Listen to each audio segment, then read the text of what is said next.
In the world of Jin Yong's martial arts fiction, where masters are as numerous as clouds and every martial art carries its own history and legend, the Dugu Nine Swords is a name that commands both admiration and fear. This sword art does not belong to any sect, is not bound by fixed forms, and does not rely on profound inner strength. Instead, it is founded entirely on a deep understanding of sword principles, the ability to dismantle and analyze an opponent's techniques. When it falls into the hands of someone with natural talent and a free-spirited soul like Ling Huchang, the Dugu Nine Swords becomes not merely a supreme technique, but a symbol of freedom, defiance, and the breaking of all limits. The Dugu Nine Swords was created by Dugu Chubai, a peerless swordsman of old.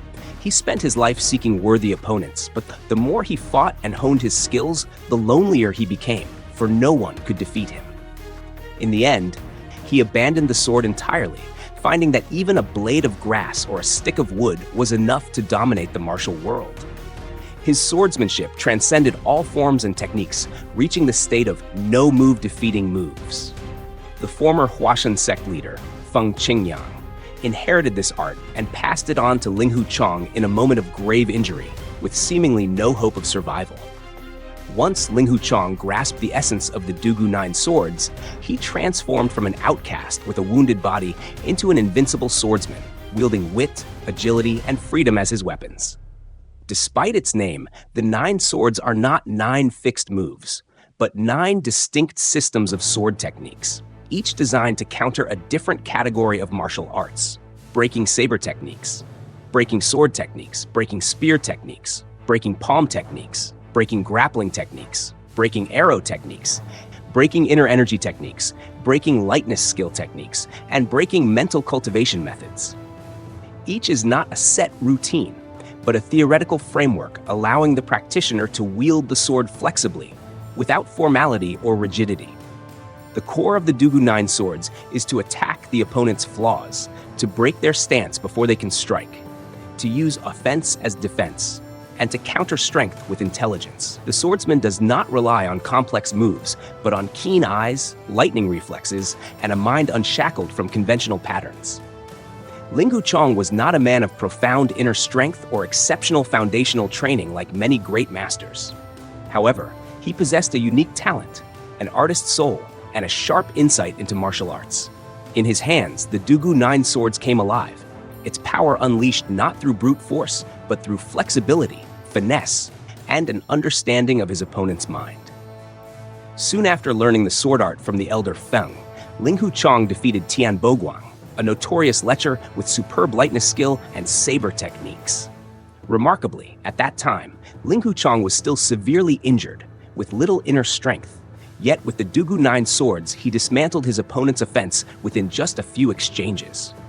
In later battles, from defeating masters of the Mount Song sect and the Mount Heng sect to besting Lan Feng Wang and repelling Zhuo Lengchan, he relied not on inner strength or mystical weapons, but on an ordinary sword and an ethereal footwork that struck fear into all who faced him. The greatest strength of the Dugu Nine Swords in Ling Huchang's hands lay in its unmatched ability to break techniques. No matter how exquisite the move, once its flaw was discerned, it became useless. Before an opponent even completed a strike, Ling Huchang could read the trajectory, spot the defensive weakness, and strike directly at its heart. At Shaolin Temple, when facing monks with deep inner strength, Ling Huchang fought calmly, preventing them from fully deploying their martial arts. Against Dongfang Bubai, though he could not win, it was still the Dugu Nine Swords that allowed him to hold his ground without immediate defeat, proof enough of the art's fearsome reputation.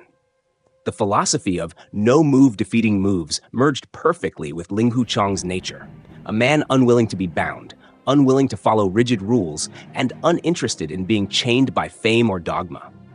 In his hands, swordsmanship was no longer just martial skill. It became an expression of the soul, a free-flowing melody of infinite variation. Great sects like Shaolin, Wudang, and Huashan all possessed famous sword arts, but they were too rigid. Each move had a set form, each fight followed a pattern, robbing the practitioner of adaptability against true experts. Ling Huchang, after mastering the Dugu Nine Swords, broke completely free of such constraints. Uniquely, This sword art could not be taught to those without the right aptitude. Feng Qingyang himself said, "This sword art is only useful to one who understands it. To one who does not, it's like handing a precious sword to a blind man." For this reason, though Ling Huchang defeated countless masters, he could not pass it on, and it could never become a standard style for future generations. Ling Huchang was not a man with ambitions of empire or world domination. He practiced swordsmanship not to be the number one under heaven, but for the love of the freedom within the way of the sword, for justice, and for the self that lay within his heart. When he wielded the Dugu Nine Swords, every move carried a spirit of openness and carefreeness, yet was executed with precision and a chilling sharpness. From a wandering outcast cast away by his sect, no one could have foreseen that Ling Huchang would rise to become one of the foremost masters of the martial world. Not through position or reputation, but solely through his sword. The true power of the Dugu Nine Swords in his hands lay not in the number of foes he could defeat, but in his transcendence of personal limits, his liberation from the shackles of dogma in martial arts. In the hands of another, the Dugu Nine Swords might be merely a strange sword style, but in Ling Huchang's, it became a legend. The union of formless swordplay and a free soul meant that each time he drew his sword, he redefined the meaning of martial arts. It was not only the power of technique, but the power of thought, spirit, and identity. A man without inner strength or worldly power, yet able to shatter all limits. This was the living embodiment of the Dugu Nine Swords in the world of Jin Yong.